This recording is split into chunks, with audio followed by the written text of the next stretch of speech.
Problemática de la redención. ¿Acaso no fue liberadora toda la vida de Jesús? ¿No mostró el qué es la redención en su forma de vivir, en su comportamiento ante diversas situaciones y en su manera de afrontar la muerte? El comienzo y el fin de su vida son considerados como magnitudes independientes, sin establecer la relación que representa la trayectoria histórica de Jesús. La muerte en la cruz no es una necesidad metafísica, sino la consecuencia de un conflicto y el desenlace de una condena judicial, resultado de la libertad humana. Pero, ¿qué relación hay entre la redención de Jesucristo y la liberación del pecado social, de las injusticias estructurales, de la lucha contra el hambre y la miseria humana? El verdadero significado de la redención y la liberación de Jesucristo debe buscarse en el itinerario concreto que Jesús siguió en su actuación, en sus exigencias, en los conflictos que provocó, en su muerte y resurrección. La redención es un proceso histórico que se verifica en el choque con una situación. Jesús comenzó a redimir con un comportamiento nuevo en un mundo confuso y lleno de conflictos, introduciendo un cambio hacia la divinidad. La encarnación implica la entrada de Dios en un mundo caracterizado religiosa y culturalmente, transformándolo. Jesús no asumió este mundo pacíficamente, sino críticamente, exigiendo conversión, cambio y liberación. Porque fue precisamente Jesús de Nazaret quien consiguió liberar a los hombres. Porque solo Él fue capaz de vivir una vida tan perfecta y transparente, tan divina y humana, que significó la redención y la vida verdadera buscada por los hombres. Jesús logró esto no solo por su esfuerzo, sino porque Dios estaba con Él, desarrollando una vida a su imagen y educándolo según su santidad. En esa vida, que incluye la muerte y la resurrección, se manifestó la salvación y la redención, una serie de gestos y actos enmarcados en la unidad coherente de una existencia entregada por completo a los demás y a Dios. Expiación, redención y satisfacción. Estos tres modelos se apoyan en un pilar común: el pecado, contemplado en tres perspectivas diferentes. En relación a Dios, el pecado es una ofensa que exige reparación y satisfacción. En relación al hombre, reclama un castigo por la transgresión y exige un sacrificio expiatorio. En la relación entre Dios y el hombre, significa la ruptura de esa relación y la caída del hombre bajo el dominio del pecado, lo cual exige una redención y rescate. En las tres interpretaciones, el hombre aparece incapaz de reparar su pecado. No puede satisfacer a la justicia divina ultrajada.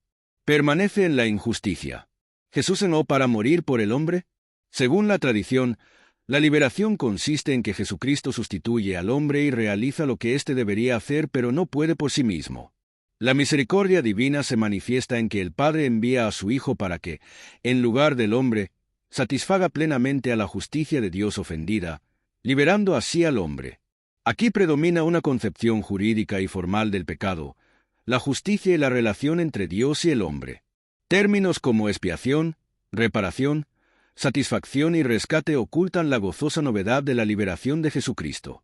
Se elimina el elemento histórico de la vida de Jesús.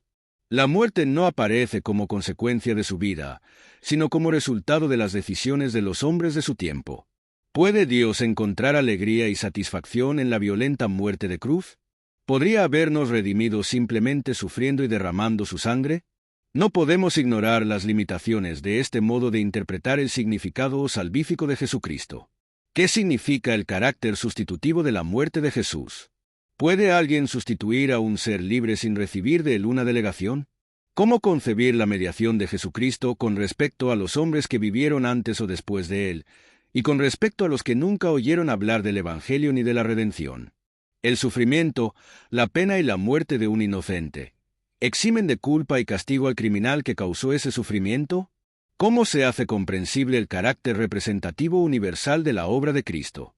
¿Qué experiencia nos permite comprender y aceptar mediante la fe la mediación salvadora y liberadora de Cristo para todos los hombres? Estas preguntas exigen una aclaración. Antes de desmontar y analizar críticamente estas imágenes, conviene aludir a su carácter simbólico y mítico.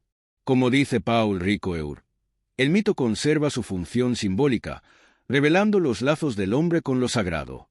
Estos lazos deben aparecer en nuestro análisis, pues de lo contrario perderíamos la conexión con el pasado y su lenguaje. 3. El modelo del sacrificio expiatorio, muerto por el pecado de su pueblo.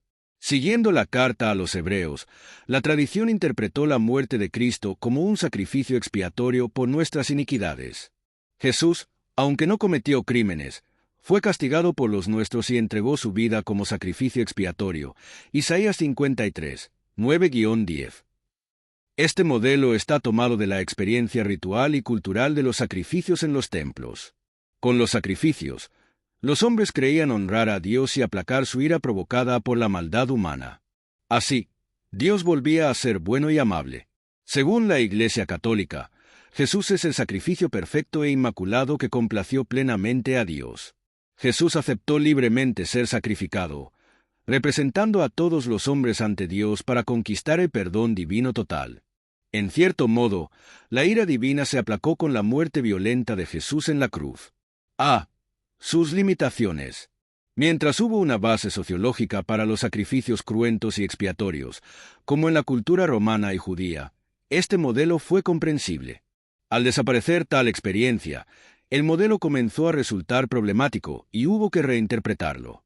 Jesús, siguiendo la tradición profética, no enfatizó los sacrificios y holocaustos, sino la bondad, la misericordia, la justicia y la humildad. Dios no quiere las cosas del hombre, sino al hombre mismo, su corazón y su amor. El aspecto vindicativo y cruento del sacrificio no se compagina con la imagen de Dios Padre que Jesucristo nos reveló. Dios no es un Dios airado, sino amor y perdón. No espera sacrificios para otorgar su perdón. El auténtico sacrificio consiste en abrirse a Dios y entregarse a Él filialmente. Cada hombre es sacrificio en la medida en que se entrega y acepta la finitud de la existencia, sacrificándose por los demás y por Dios. Su valor permanente. La idea de sacrificio está profundamente enraizada en la existencia humana. Sacrificio es la donación costosa y difícil de sí mismo. Por el sacrificio, cambiamos el paso de la vida en nosotros y en el mundo, manteniendo su tensión. Este sacrificio es la expresión del amor. Lo trágico fue que el sacrificio se identificó con los gestos y objetos sacrificiales, perdiendo su conexión con la conversión profunda del hombre a Dios. Esta conversión es el verdadero sacrificio, una entrega incondicional a Dios que se exterioriza en nuestra forma de vivir y en los cambios ofrecidos.